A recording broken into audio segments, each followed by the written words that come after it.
Hello, beautiful people. Welcome to my channel. I hope you are doing amazing. I hope you are doing great. I mean, I'm always hoping you're doing good, right? So I hope you're doing awesome. Today's video is going to be a little bit deeper than usual.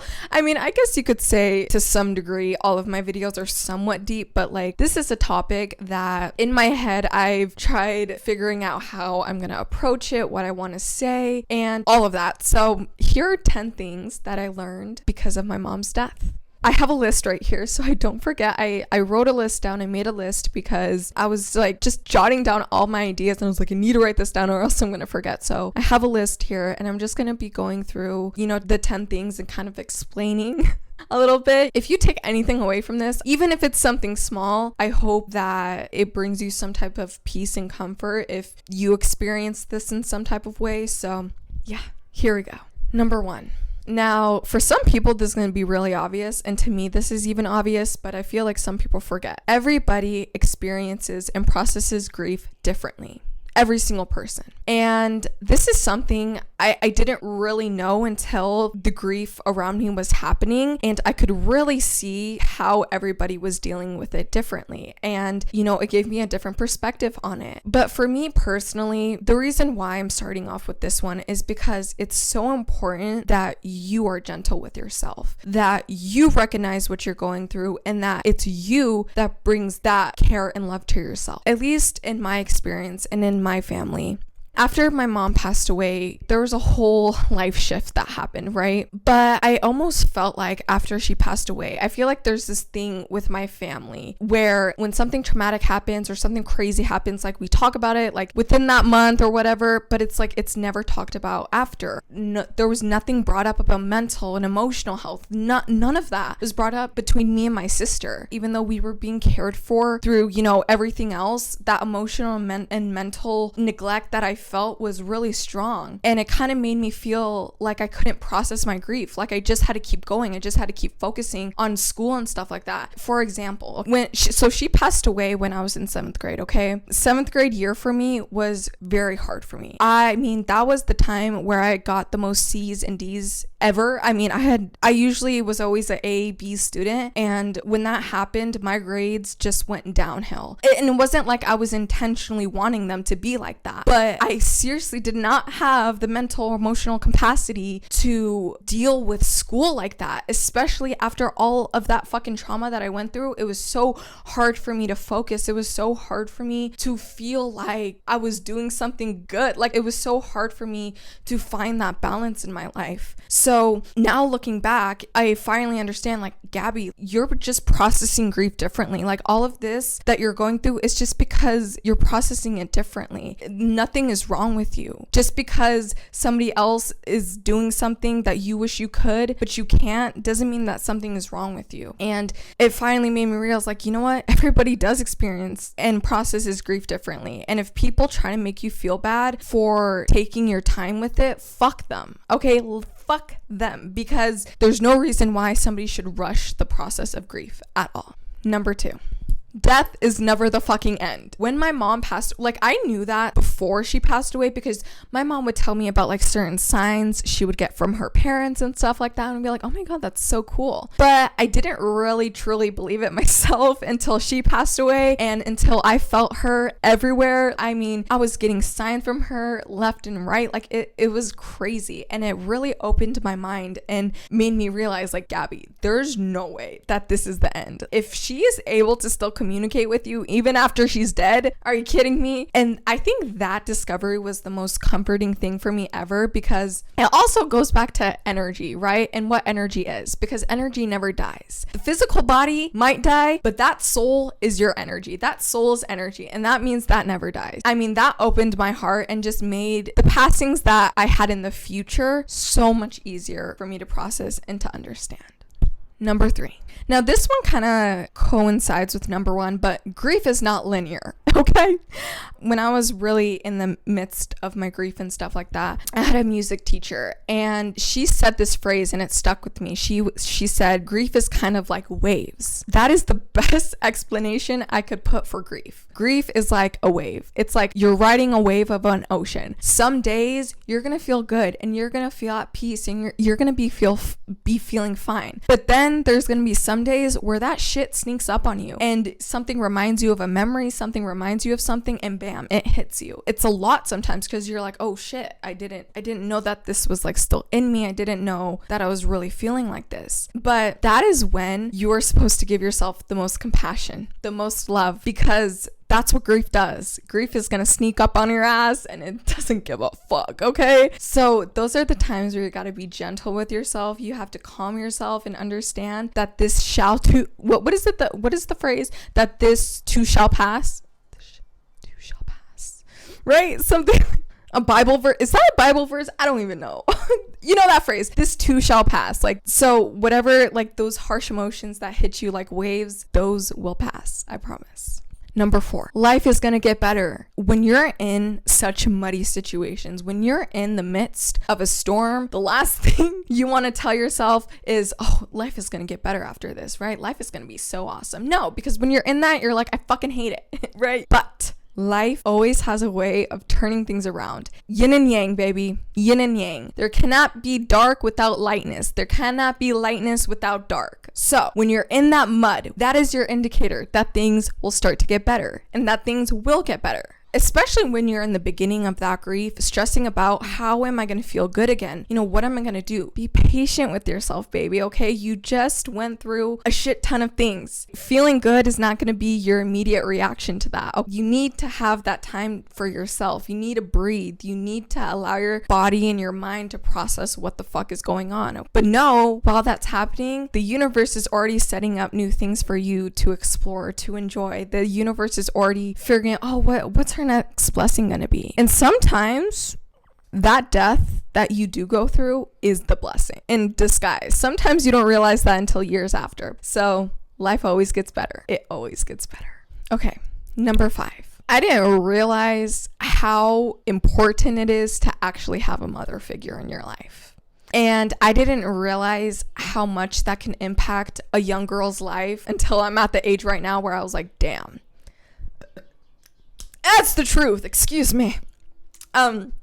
Where I was like, damn, like anything that had to do with doing your hair, doing your makeup, how to shave your body, all of that stuff, I had to learn on my own. During that process, you really realize like how influential it is to have that mother figure in your life, teaching you, oh, you know, you could use this, or this is a really good product, or you should use this, you know, seeing how I had friends around me that all of them had mothers, and I was like, seeing how they grew up and like what stuff they had, the things that they were taught, just like, wow, I've never thought of that. I never, you know, thought about little things like that. So if you have a mother in your life, even if you're not on good terms with her or whatever, please show her gratitude and show her love, especially if she has been teaching you things, especially if she has been trying her best to guide you towards what is best for you. Please be grateful for your mom, because your mom is a fucking superwoman. Appreciate that and appreciate what she does. Cooks, cleans, whatever she does, appreciate that, because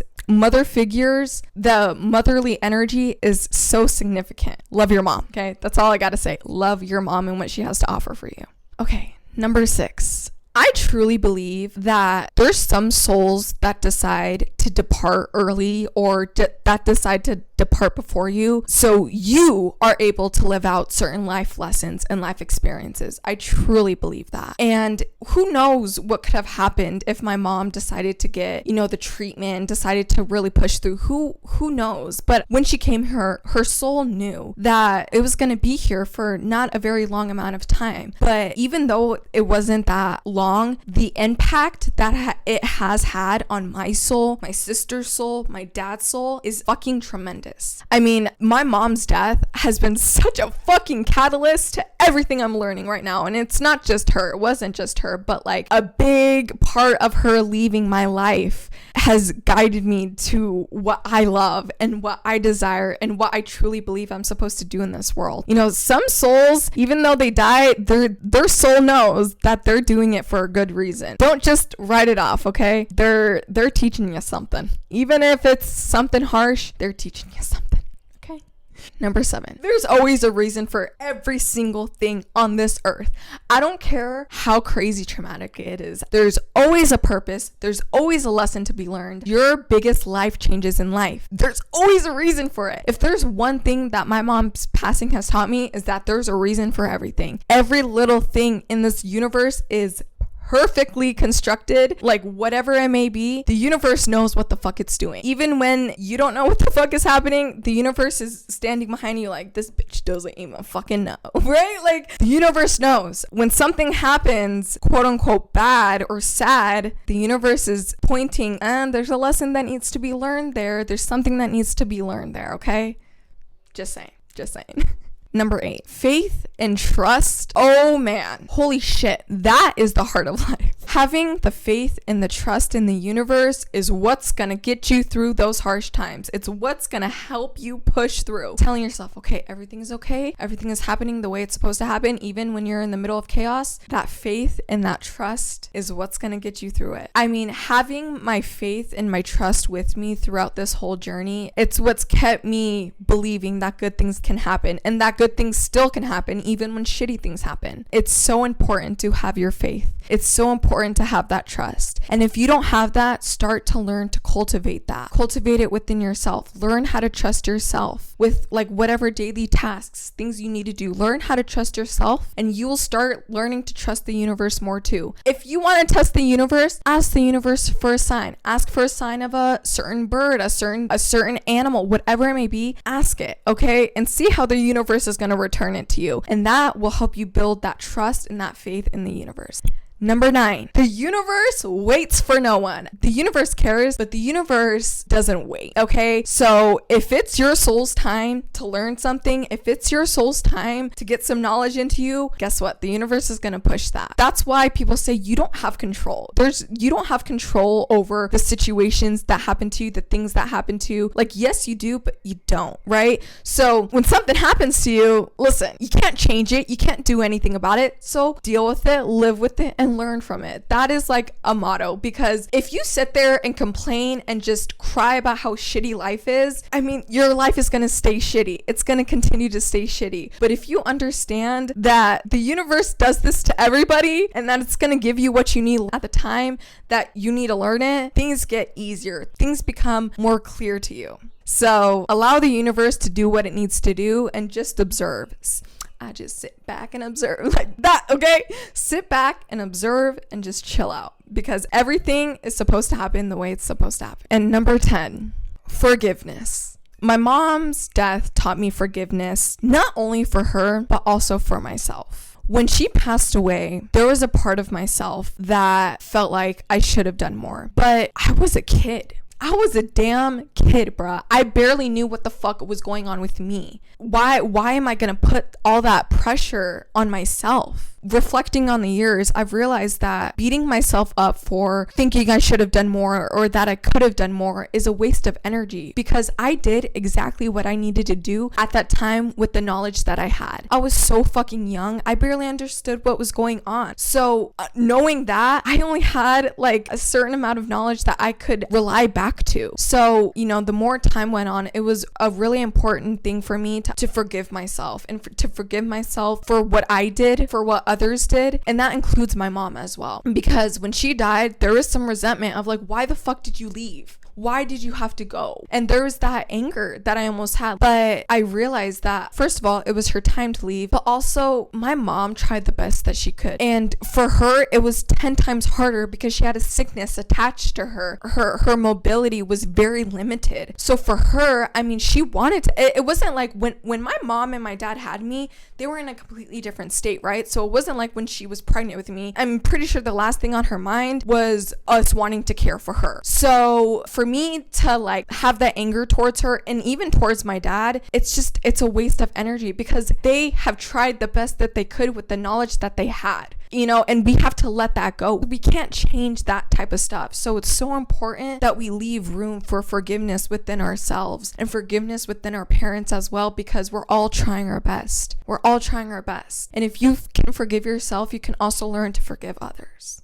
So that's that. I have so many different other things that I've learned from her death, but those were, I think, the main points I wanted to make. And life is a fucking journey. Life's a climb, as Miley Cyrus would say. Life is a fucking climb, but it's a beautiful climb. It's a beautiful climb if you choose to look at the beauty. If you choose to look at the gorgeousness of life, it's amazing. But if you only want to focus on the shitty things that happened in your life, all the shit that you've gone through, and you just hold that with you, guess what? That's how you're going to define your life. It's up to you. It's up to you how you define your life. And you cannot predict what happens next in life. There's a reason why there's that mystery, because that mystery is what brings the fun in life. Because imagine if we knew exactly where we were going to go in life. Imagine if we knew exactly each step we had to take. That would be so fucking boring. The beauty of life is also the mystery of life. Allowing life to present you with things however life wants to present them to you. I love you. You got this. Life is good. Learn from the shittiness of life. Okay, I love you so much. You're amazing. Keep doing what's best for you. Keep manifesting your dreams. Keep doing the damn thing. Okay, I love you. Mwah.